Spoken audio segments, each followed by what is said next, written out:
en nyt nähnyt, mitä se käyttäytyi siellä mun selän takana siinä haalarissa. Joo.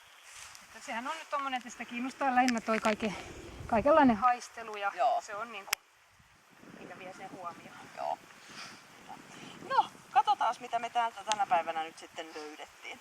Eli me katsottiin tuota sosiaalisuutta. Sehän tulee tervehtimään vierasta ihmistä.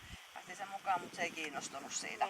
Ja sitten kun sitä käsiteltiin, niin se löi aina sen pyllyn sinne maahan. Et vaikka sitä monta kertaa niin kun nostettiin, niin aina se väisti sillä sitä, että ei tarvitse käpälöidä, että mä tuun katsomaan sua, mutta älä sä tuu katsomaan mua. Sitten me katsottiin noin uteliaisuudet, eli koska koira käy tarkistamassa jonkun asian, kun on tapahtunut. Etäleikissähän se lähti sinne, eli tuolla kun oli se haalari pomppii menemään, niin sehän meni sinne puhuvan etäleikkien työ.